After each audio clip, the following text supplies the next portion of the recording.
Okay, thank you everybody for coming. By training, I'm a clinical pulmonologist, so that's why it was my task to present you a little bit of background about, different types of lung inflammation. As you will see in a second, we could spend probably a good week talking about all the different inflammatory diseases that manifest in the lung. It's actually quite complex. If you're not a pulmonologist, you'll probably be a bit surprised. My scientific focus is not exactly on lung inflammation. We also talked about that. I don't actually, a little bit translational research. We are more interested in basic immunology. I'll show you some primary data in the end of the presentation. The beginning is more like a general background. So obviously we need to introduce the organ and the anatomy. So everything below the glottis, the larynx, is basically considered lower airways, and then the lungs. So this is human anatomy. Right lung has 3 lobes, the left lung has 2 lobes. And you have the upper airways, and many of the diseases might start in the upper airways and then descend down in the lower airways or manifest at both sides, for instance, in asthma. Taking a closer look at the microanatomy, so we have to really distinguish between the airways and the alveoli where gas exchange takes place, so the lung parenchyma. So you have the airways, the trachea and the bronchi, and they basically branch for 23 generations before they form these alveolar sacs. And these alveolar sacs, I'm going to show to you in a second. It's quite interesting microanatomy. And obviously this is where critical function of gas exchange takes place. So you have these blebs, these alveolar sacs, and they are densely covered in these tiny little capillaries that bring in deoxygenated blood and obviously transport back to the heart oxygenated blood. So looking at the microanatomy of the alveolus is quite interesting. So you might be used to seeing sections like this.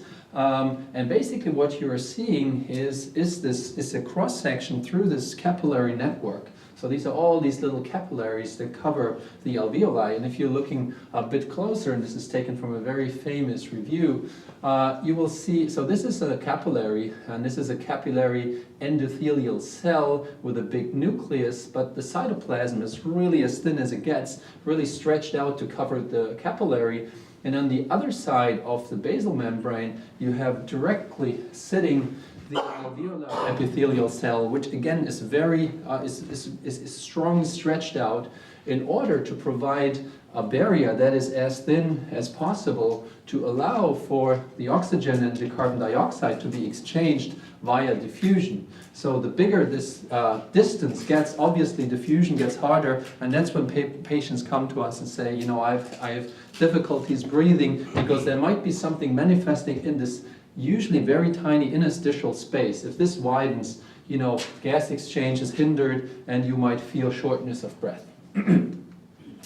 So who else lives down there? And for us immunologists, we're obviously interested in the immune cell compartment. And I stole this from a review of Tracy Hussle. So basically, what we have is alveolar macrophages. So these are macrophages that come in, that are there prior to birth.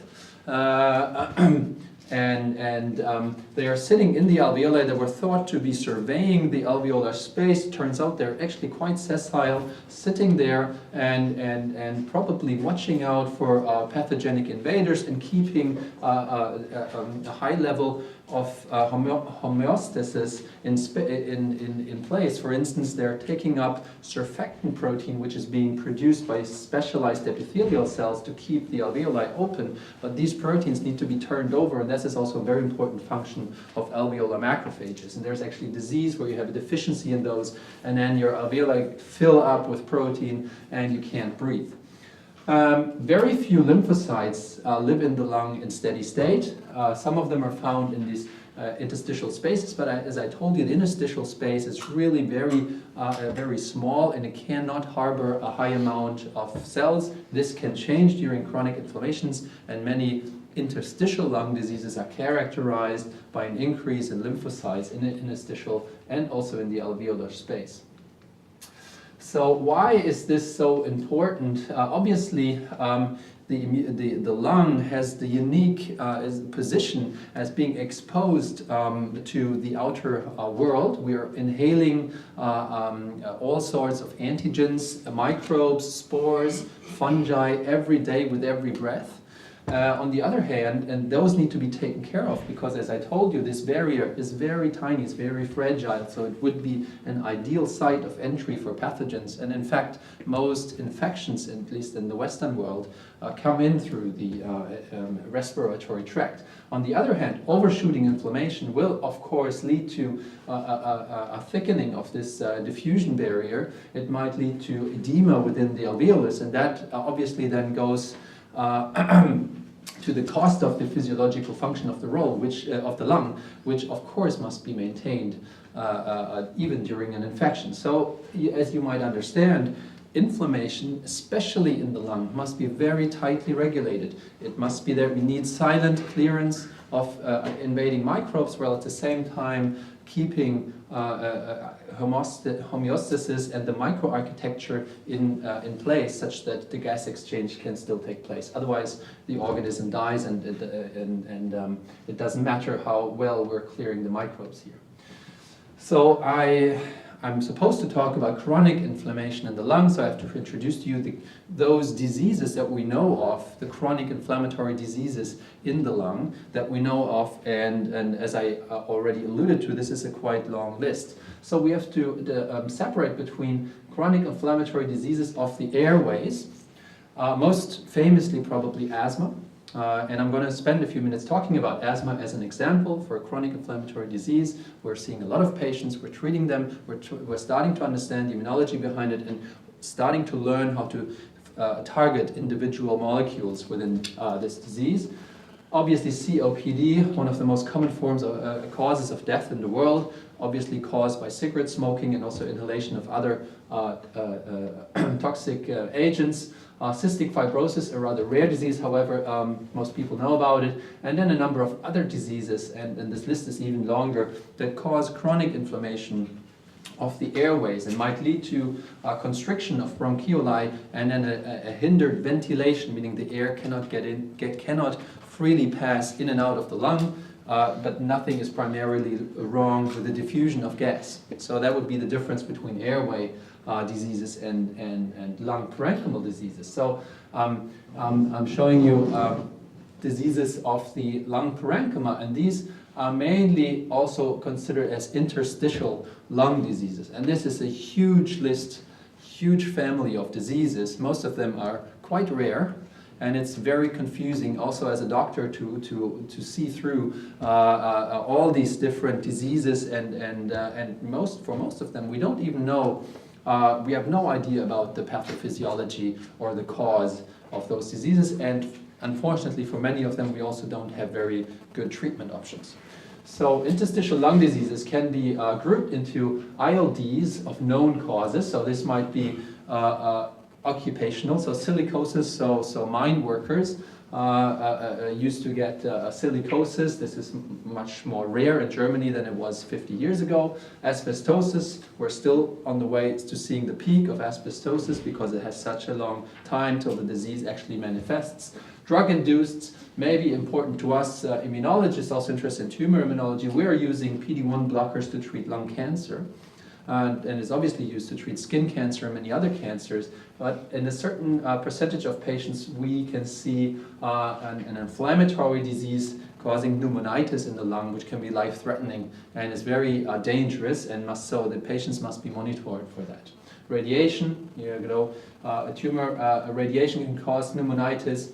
And then you have many rheumatoid diseases that actually manifest in the lung. Rheumatoid arthritis, systemic sclerosis, all of these patients can develop a form of lung fibrosis and lung inflammation, which can be actually life-limiting for them. So we as pulmonologists are also seeing many patients with rheumatic diseases. And other diseases such as hypersensitivity pneumonitis, very immunologically, very interesting disease. I could spend an hour talking about this, very interesting, but we're not going to go into that.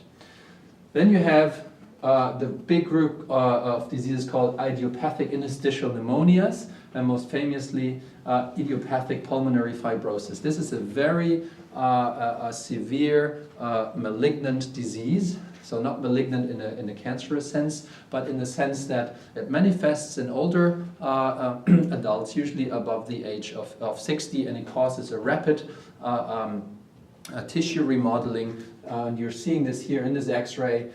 So a scarring of the lung, and this leads to a hinder gastric. These patients have severe difficulties, shortness of breath, and they basically, this is a lethal disease. There are some drugs now that are approved that can slow the course of the disease, but the prognosis is very comparable to any kind of cancer. A very severe disease that, but many other diseases can look like idiopathic pulmonary fibrosis, and I'm not going to go through all these little, abbreviations here, but this is where you really need a good pulmonologist, good pathologist, a good radiologist to make the correct diagnosis and maybe also pull out the right treatment if available. So we have granuloma-forming diseases, most famously tuberculosis, and also should also think about non-tuberculosis microbacterial infections, which can also cause a chronic inflammatory disease of the lungs causing granuloma formation. Sarcoidosis is a disease that basically phenocopies tuberculosis, just that we can't find any bacteria in this disease, and the cause of this disease is still unclear. It's a chronic inflammatory disease. Patients get usually large strongly enlarged lymph nodes, and usually it's an acute thing, but it can go into a chronic stage and also basically destroy the lung. And then you have other more rare forms. I mentioned alveolar proteinosis. This is the deficiency in the alveolar macrophages in clearing surfactant, and so on and so on and so on. So it's a huge list, and obviously we don't have the time to talk about all these diseases today. There's also diseases of the pulmonary vasculature. So these can again be diseases that manifest elsewhere in the body, but actually the pulmonary manifestation might be life-limiting. So what was previously known as vagus granulomatosis, now called granulomatosis with polyangiitis, the same eosinophilic disorders, and pulmonary arterial hypertension. We're not through this. And last but not least, chronic inflammations of the pleura. So the thin serosal layer that covers the lung, for instance, after asbestos exposure or tuberculosis infection. So I've picked just one of those diseases that you're most familiar with to talk about a little bit, because it's probably the one where we understand most about the pathophysiology, maybe apart from tuberculosis, and just to give you a little bit of ideas of how basic science can actually translate into treatments. So asthma prevalence, strikingly, is on the rise, and it continues to rise. Obviously, we have the hygiene hypothesis that our lifestyles have changed too quickly for our bodies and microbes to adapt. And there was a very interesting study in the New England Journal last year where they actually compared people, the Hutterers and what is it, the Amish, two of those migrants that came from somewhere in the Benelux area to the United States and still live under very, under conditions that are more like, the lifestyle we had a few hundred years ago. It's just that one of them, they're using machines, and the other ones are not using machines, they're just using horses. And they compared, and obviously those that have the dirtier lifestyle have less asthma, and they actually could isolate the microbiome, transfer it into mice, and then they would get less asthma and so on. So there seems to be a link between the way you live, the way, what kind of microbes you carry, and the prevalence of asthma. However, asthma, what is asthma? Asthma is not a disease, asthma is a syndrome. So it's a chronic inflammatory disorder of the airways, and it's characterized by a bronchial hyperresponsiveness. So our bronchi are supposed to respond, are supposed to expel pathogens, for instance parasites must be expelled.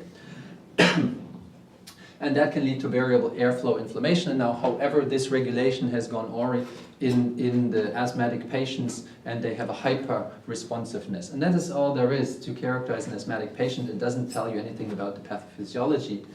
And so what is actually happening to the patients? So you have a constriction of the smooth muscles, an inflammation of the bronchi, and that makes it hard for the air to leave the lung again. So usually they get a hyperinflation of the lung, so it makes it hard for the patients to exhale.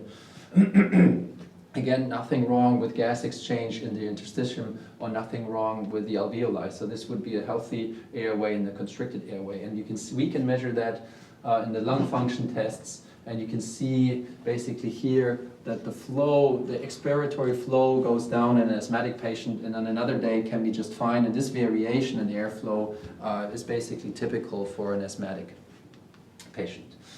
Asthma, as I said, is a syndrome. There's many different forms, and the most famous one is probably allergic asthma. So onset in childhood or early childhood. There's a type 1 sensibilization against an allergen and, and a histamine mast cell driven inflammation that leads to bronchoconstriction and hypersecretion. There's many other forms like exercise induced. There's no allergen to be found. Late onset eosinophilic. And so basically you can also group them into those type 2 immunity related ones. So as we know, there's Th2 cells, ILC2 cells, and so on. And non-type 2, however, it's unclear whether this is really asthma or not. So looking at the immunology of asthma, obviously what I described to you was this allergic asthma or allergic and eosinophilic asthma, which normally starts with somebody being sensitized against an allergen and a triggering of a classical Th2 immune response with the production of highly specific IgE and cross-linking of Fc epsilon receptors on mast cells, eosinophils and basophils. And then you have a more eosinophilic predominant type. There's no real antigen, and it was a long time it was a mystery of how this can take place, and probably ILCs, which do not have a T cell receptor, are probably the solution to this question, that they just respond to cytokines that are being produced for whatever reason, and they can trigger this cascade of an eosinophilic inflammation.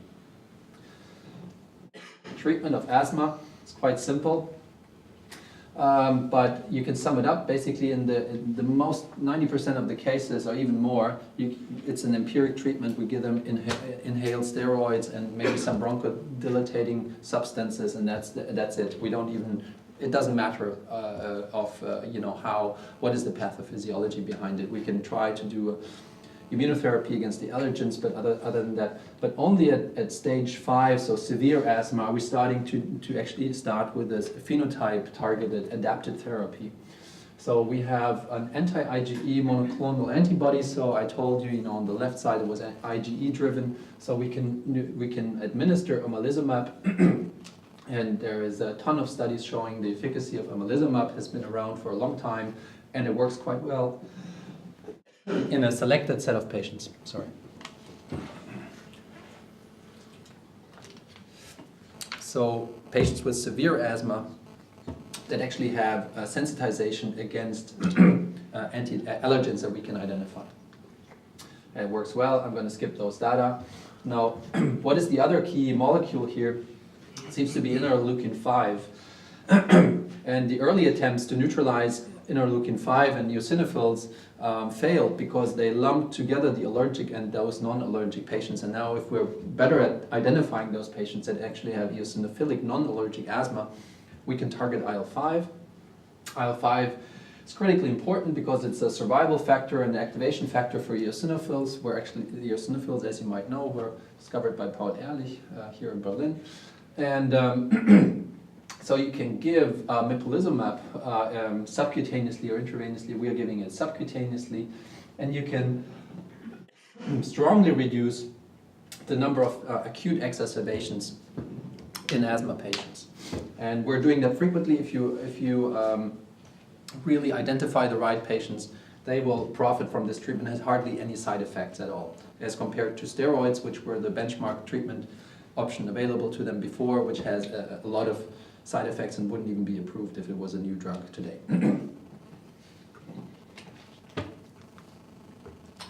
So there's another very interesting target coming up, targeting both the Th2 and this ILC2 type axis.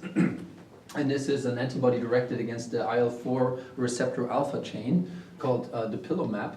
And interestingly, this can neutralize both IL-4 signaling via the IL-4 receptor, paired here with the common gamma chain, or the IL-4, IL-13 receptors, also IL-13 signaling can be inhibited.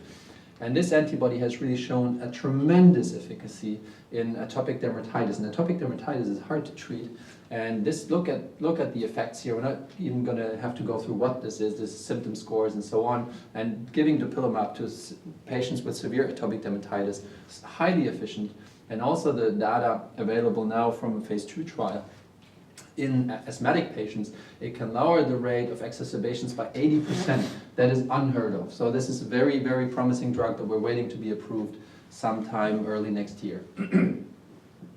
So, and finally, a little bit more, off the bench. GATA3 obviously is a transcription factor involved in both Th2 cells and also ILC2 cells, so a master transcription factor for type 2 driven inflammation.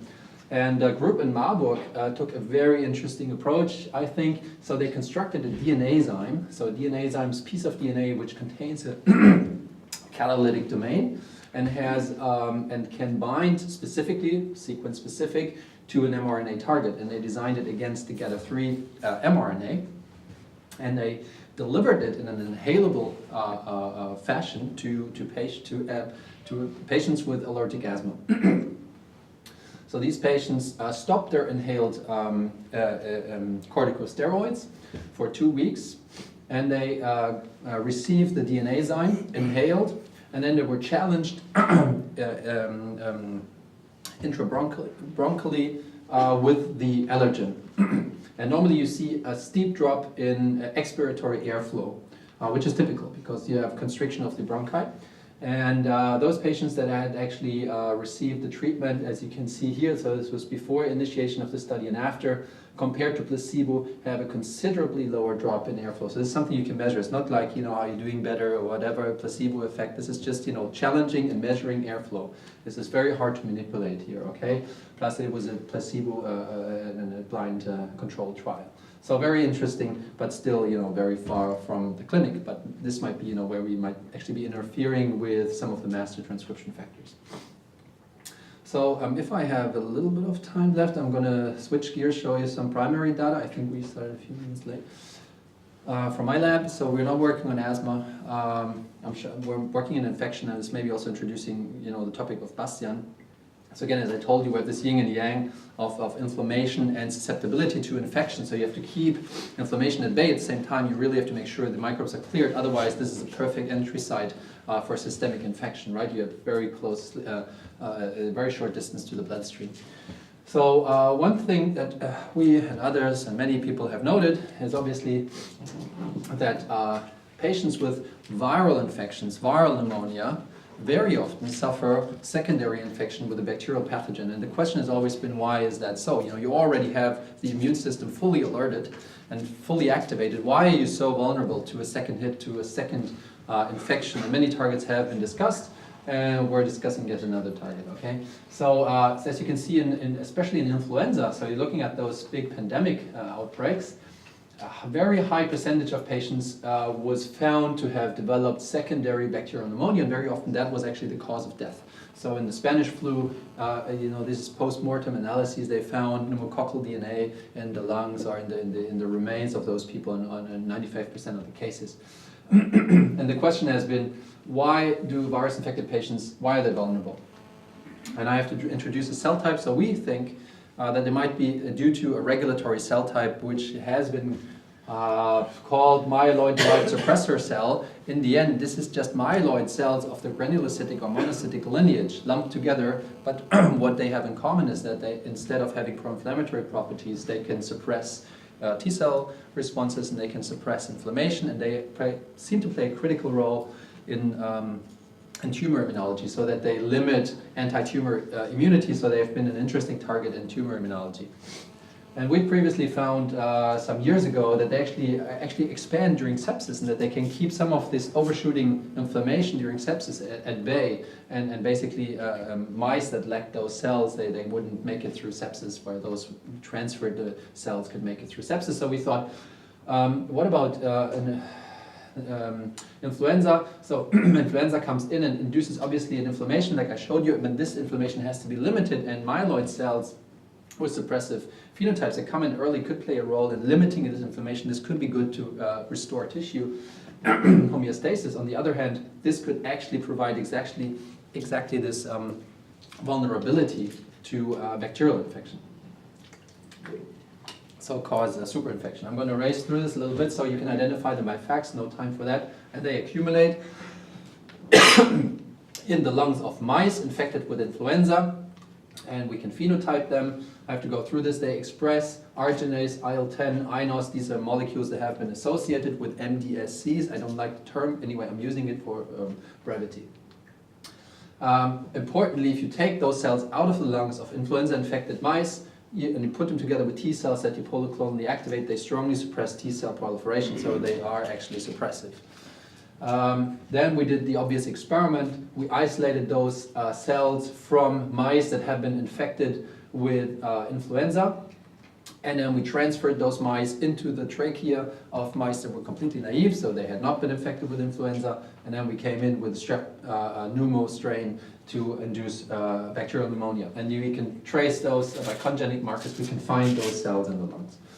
And what we found was obviously that if you have a mouse that has influenza, and this is the strain of pneumococci we use, they have a severe drop in body temperature compared to those. This is a very low dose of pneumococci. The mice don't really get sick at all.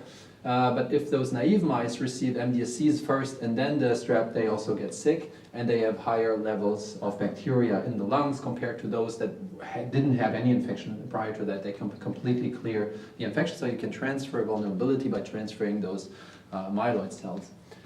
The lungs also look worse. I have to go through this for time reasons. Interestingly, myeloid cells, those MDSCs that were isolated from the lungs, can strongly suppress inflammatory cytokine production by macrophages. This is bone marrow macrophages, but we have the same for alveolar macrophages. You co-incubate them with those MDSCs that accumulate in the lung, infect them with strep, and then they can't make TNF, can't make IL-6, just make a little bit of IL-1. So they strongly suppress inflammatory responses. Cut a long story short, those cells are immature in phenotype, and they are suppressive probably because they are locked in an immature state. So in the clinic, what has been used is retinoic acid has been used to differentiate certain immature myeloid cells during leukemias into fully mature cells, and then those cells stop proliferating and you can basically cure leukemia. So what we did is using retinoic acid to try to terminally differentiate those MDSCs into fully mature myeloid cells, which would no longer be suppressive. And we can do that. We see if we incubate them in vitro, we can see that they change their phenotypes. Many of them become alveolar macrophage-like cells, and some other cells die. And you can see by day 5, we have not all the monocytic MDSCs have gone, and we have a lot of cells expressing typical macrophage markers. And interestingly, on day 5, if we take those cells in ATRA cultures, on day 0, day 3, the cells are still super suppressive. If we take them on day 5, all the suppressive activity is gone, and the macrophages come back to their normal life, and they make a lot of cytokines.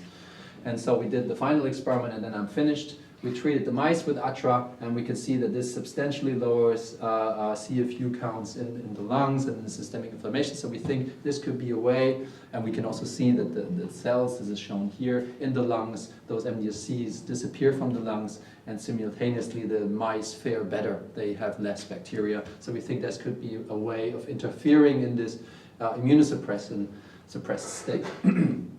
And so this is summing it up, and this is my group. Ling did all the work on the superinfection, and I thank you for your attention.